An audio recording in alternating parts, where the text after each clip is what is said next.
We're here today in Los Angeles, and I'm speaking with Jeffery Cohen of the law offices of Cohen and Richardson. Really nice to meet you. Thanks for joining us. Nice to meet you as well. My pleasure.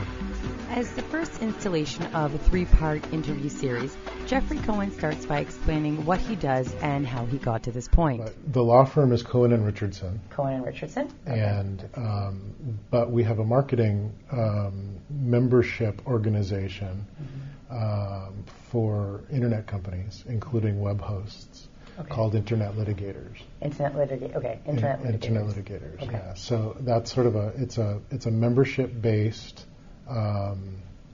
organization that when a web host or other internet company joins, they get access to sort of a members page with articles and other information. Also, an easy way to do trademarks and form LLCs or corporations, things like that, and to submit that stuff, and direct access to an internet attorney with Cohen and Richardson.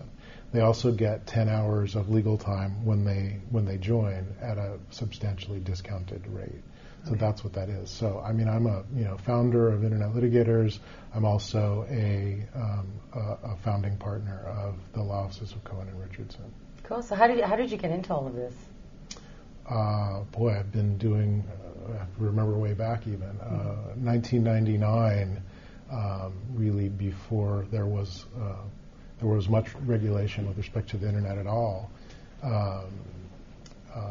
I had clients that were in the cutting edge of internet development with respect to domain name registration and use, how domain names were even going to function in the old days. Was the .dot going to be first? Was the .dot going to be last? Was the TLD going to be the .com, .net, .org only? Those issues were things that had to be sort of thought through, and I was involved with a company that was sort of very interested in that, and I was sort of thrown into the fire to learn what I needed to learn technologically. And so once I had that information to understand how the sort of internet structure works, I was way ahead of the game as far as trying to figure out the laws that hadn't even been written yet. So as they started to become written and come into play, it was sort of a natural progression. So I've been focused on the internet for many years now. So you've kind of helped create internet litigation. Do you think you would give yourself that accolade, or?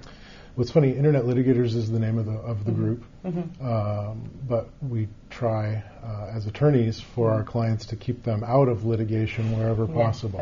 The expense and aggravation that can result in litigation is significant. So while we're Internet Litigators, we try not to go that direction and take advantage of settlement issues where there's disputes, or even on the front end handle the transaction adequately to avoid litigation on the back end completely. So we do a lot of transactional work. We'll write user policies, privacy policies, customer agreements, vendor agreements, marketing agreements, in a manner that handles a lot of the issues that could come up and force somebody into litigation. However, with 15 years of litigation experience, when litigation is necessary, then we're fully equipped to handle that as well. Right. That's really interesting. I think you're a lawyer, but you've kind of helped develop this particular new form of I don't even know the word I'm looking for, protecting people from laws that weren't even made yet. Did you help write these laws into action, basically? A lot of the policy was made based upon, ICANN policies and papers that were written, and certainly attending ICANN meetings I did and have done and will continue to do. A lot of the legislation that's out there is pretty... It's fair, it's appropriate, it's well thought out.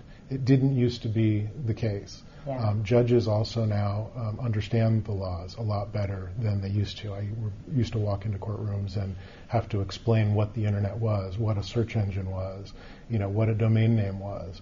Judges would have no idea what they were, literally would have to explain that. And now you don't run into that so much anymore. There's a basic level of knowledge that has risen significantly in the last 10 years. So our job gets a little bit easier. And once judges understand, then sort of their decisions can sometimes create the law and help interpret what's out there. Can spam, when is somebody violating that? I think judges have a better handle on now. It is basically like a work in progress, continually. It's been a work in progress for us. Some areas of the law are tried and true. Internet law is on the cutting edge and is changing every day. There's lots of new legislation in most states pending that is of interest to anybody in that business space. That was great, Jeffrey. Thanks for joining us, and I look forward to doing this again. Thank you. My pleasure. Stay tuned for part 2 in our interview series with Jeffery Cohen, where he shares valuable legal advice for web hosters.